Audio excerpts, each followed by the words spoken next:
পৃথিবীতে এখন বর্তমানে সব থেকে বেশি সুরক্ষায় থাকে, সব থেকে বেশি ঘেরাটোপে থাকে পৃথিবীর দুটো প্রেসিডেন্ট। এক হচ্ছে রাশিয়ার ভ্লাদিমির পুতিন, দুই হচ্ছে আমেরিকার প্রেসিডেন্ট ডোনাল্ড ট্রাম্প, এর আগে ছিল জো বাইডেন। তাদের কাছে যে গাড়িটা আছে সেই গাড়িটা মিসাইল মেরে দিলে মিসাইলটাকেও কভার করে নিবে, কিচ্ছু হবে না। তার যে কাঁচ আছে গাড়িটার, 0 পয়েন্ট থেকে মিসাইল ছুড়লে AK-47 টানা যদি 10 ঘন্টা গুলি চালানো হয় কাঁচ ভেদ করতে পারবে না। কাঁচটা কি ম্যাটেরিয়াল দিয়ে তৈরি বুঝলেন? সেই গাড়িটা দাঁড়িয়ে থেকে মিনিমাম 10 ঘন্টা যুদ্ধ করতে পারবে। গাড়ির ভেতরে ড্রাইভার যুদ্ধ করবে সুইচের মাধ্যমে, প্রেসিডেন্ট বসে থাকবে। কয়েকটা মিসাইল দিয়ে লেস আছে গাড়িটা, কয়েক হাজার গুলি দিয়ে লেস আছে গাড়িটা, কয়েক ঘন্টা লড়াই করবে। গাড়ির টায়ার উড়ে গেলে রিংয়ের ওপরে কমপক্ষে 2000 কিলোমিটার ছুটবে গাড়িটা, রিংয়ের ওপরে অতটা স্পিডে, রিংয়ের ওপরে 300 স্পিডে ছুটবে। গাড়িটার ফুল পাওয়ার আছে 500 স্পিড, যেটাই চাপে। ইমানদারির সঙ্গে বলুন, এত পাওয়ার, এত বডিগার্ড লেস হয়ে আছে, আল্লাহর কসম খেয়ে বলছি তারপরও দুর্বল। যদি বলেন কোথায়, মালাকুল মত যদি আসে কোনো বডিগার্ডই আর কাজ করবে না। ঠিক বললাম না ভুল বললাম? মৃত্যু এলে কাজ করবে কারো কিছু? আপনি আমাকে দাওয়াত দিয়েছেন, আমাকে যদি ওয়াই ক্যাটাগরি বডিগার্ড ঘেরে রাখে, আল্লাহর কসম যদি মালাকুল মত আসে, আমার মৃত্যুকে রোকার ক্ষমতা আমার বডিগার্ডের নেই। ওই জন্যে কোরআন কত সত্য। আল্লাহ তাআলা মানুষকে বলেছেন তোমরা দুর্বল আমার কাছে, ইন্নাল ইনসানা খুলিকা হালুয়া। আমি মানুষকে অসহায় আর দুর্বল করেছি। বর্তমানে যার নাম সুপার পাওয়ার, তার নাম আমেরিকা। তার কাছে কয়েক লাখ সেনা আছে, 4428টা খালি পরমাণু বোমা আছে। যদি ওই পরমাণু বোমাগুলো বাস্ট করতে যায়, গোটা পৃথিবীটা ধ্বংস হয়ে যাবে। 4500 পরমাণু বোমা দিয়ে বর্তমানে গোটা পৃথিবী ধ্বংস করার ক্ষমতা আমেরিকা রাখে। 5500 রাশিয়ার কাছে পরমাণু বোমা আছে। রাশিয়া যদি চায় এক দিনের ভেতরে 24 ঘন্টায় গোটা পৃথিবীকে ধ্বংস করে দিবে। ওই বোমাগুলো এত পাওয়ার, এক একটা বোমা কলকাতার মতো এক একটা শহর উড়ে যাবে। শুধু যদি খালি বোলপুর আর ইলেমবাজারের মধ্যেখানে বোমা ফেলা হয়, গোটা বীরভূম ডিস্ট্রিক্টের অর্ধেক পানির মতো গলে যাবে, যা কিছু আছে সব পানি হয়ে যাবে। এদের কাছে এত পাওয়ার, সামরিক বাহিনী। ডোনাল্ড ট্রাম্প যেদিনে ভোটে জিতেছে, বক্তব্য দিতে গিয়ে বলেছে মিডিয়ার সামনে, আমি যেদিনে শপথ গ্রহণ করব, শপথ গ্রহণের পরেই ফিলিস্তিন আর গাজাকে জাহান্নাম তৈরি করব। আল্লাহ তার শপথের আগে জাহান্নামের নাজারা কি হয়, ক্যালিফোর্নিয়ার জঙ্গলে আগুন ধরিয়ে আল্লাহর কুদরতি বালা এলো, শুধু সেখানেই সীমিত থাকেনি, গোটা লস অ্যাঞ্জেলেস শহরটাকে গিলে ফেলেছে। সেখানে এমন একটা বাড়িতে আগুন লেগেছে, গোটা ভারতবর্ষে একটাই বাড়ি আছে। অত দামি বাড়ি গোটা ভারতে একটাই আছে, বাংলাদেশে নাই, পাকিস্তানে নেই। অত দামি বাড়ি ভারতে আছে। কার? মুম্বাইয়ে মুকেশ আম্বানির বাড়িটার খরচ হচ্ছে 15,500 কোটি টাকা। কত বললাম? 15,500 কোটি খরচ হয়েছে, 15,500 কোটি।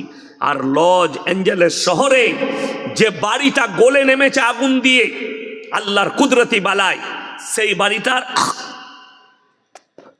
খরচ হচ্ছে 12,500 কোটি। গলে নেমেছে। হলিউডের অভিনেতার বাড়ি, ওই রকম কয়েক হাজার বাড়ি আগুনের লেসে চলে গেছে। এক একটা গাড়ি, কয়েক লাখ গাড়ি পুড়েছে ওই শহরে। এক একটা গাড়ি সব 50 কোটি 60 কোটির ওপরে ভারতের মুদ্রায়। রলস রয়ের গাড়ি 100-150 কোটি টাকা দামি আর্টিস্টদের গাড়ি গলে নেমে গেছে। 3 দিন পরে আমেরিকার 75,000 সেনা হাঁটু গেড়ে দিয়েছে কুদরতি বালার কাছে। আগুন আমাদের আয়ত্তের বাইরে। আল্লাহর কসম করে বলছি, আমার আল্লাহ যদি চাই, আল্লাহর একটা চিঙ্গারি গোটা পৃথিবী ধ্বংস হবে।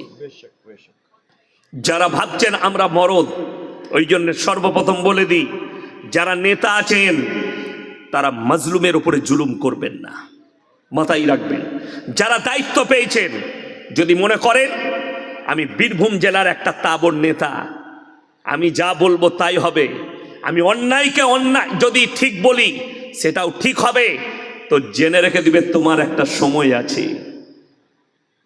যারা ভেবেছিল পশ্চিম বাংলায় পূবকে পশ্চিম করে দেবো, এমনও নেতা ছিল আজ থেকে 34 বছর আগে, যারা বলেছে আমরা পূবকে পশ্চিম করতে পারি। আল্লাহ তাআলা তাদেরকে ধূলিসাৎ করে দিয়েছে বাংলার মাটি থেকে। সেদিনে দেখলাম ওই দলের একজন নেতা তন্ময় ভট্টাচার্য, সেই দলের কমিউনিস্ট, বিশ্বনবী জানাবে মুহাম্মাদুর রাসূলুল্লাহ, সকলে বলুন সাল্লাল্লাহু আলাইহি সাল্লামের বিরুদ্ধে কথা বলেছে। যে নবীজি, এই কোরআন নবীজি লেখেননি, এই হাদিস নবীজির নয়। তিনি তো এসছিল এক হাতে তলোয়ার আর এক হাতে ইসলামের প্রচার করে। আজকে দেখলাম ওই হারামের আওলাদ সাফাই দিয়েছে, বলছে আমি যা বলেছি ঠিক বলেছি।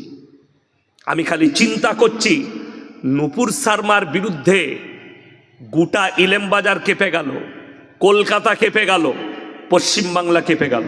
ওই মৌলবিগুলোকে আমি খুঁজছি যারা এখনো পর্যন্ত চুপচাপ বসে আছে। এই হারামের আওলাদের বিরুদ্ধে অ্যাকশন লিয়া দরকার মুসলমানদের। এ জানেই না।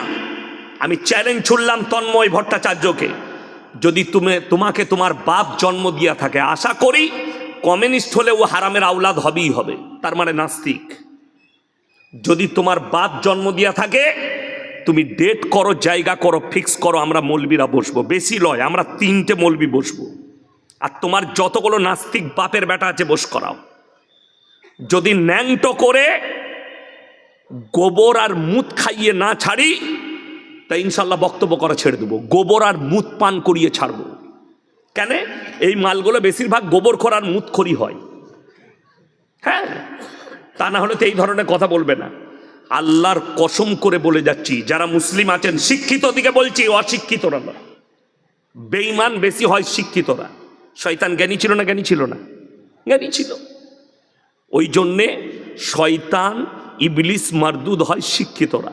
যারা শিক্ষিত সমাজের লোক আছে, যাদের মনে সন্দেহ আছে, নবীজি তলোয়ারের দ্বারা ইসলাম প্রচার করেছে। আল্লাহর কসম করে বলছি, রাসূলের কাছে তলোয়ার তো ছিল, নিজের জীবন দশায় মানুষ তো অনেক দূরের কথা, একটা প্রাণী পর্যন্ত ক্ষত বিক্ষত হয়নি। জোরে বলুন সুবহানাল্লাহ।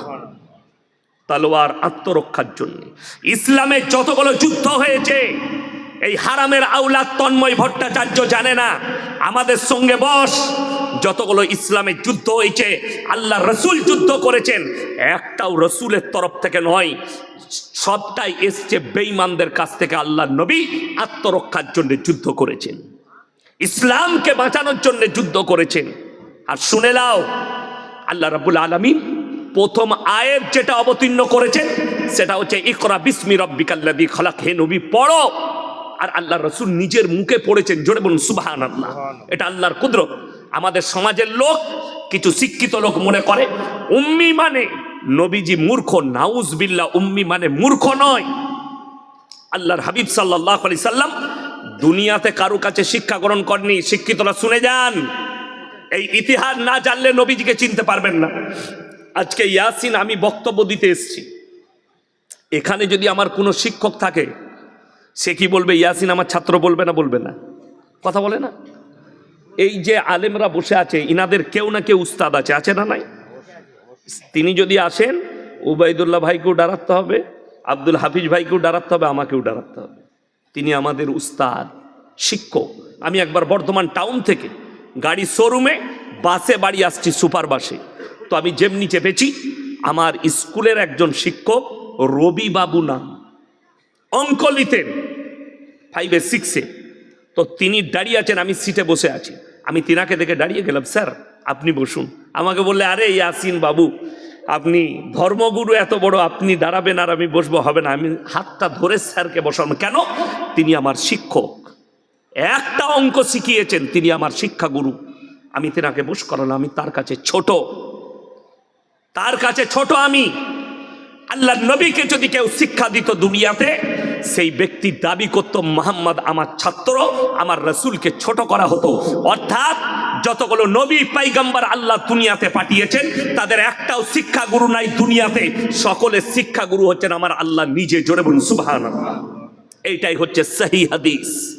নবীজির শিক্ষাগুরুর জন্য তার শুনে নেন, এটা লজিক। আল্লাহ নবী সাল্লাল্লাহু আলেমরা জানে, আপনারা অনেকে জানেন, নবীজির জানাজার নামাজের ইমামতি কেউ করেছিলেন? কথা বলে না, কেউ ইমামতি করেননি। আলেম দিকে জিজ্ঞেস করুন, এর পেছনেও লজিক আছে।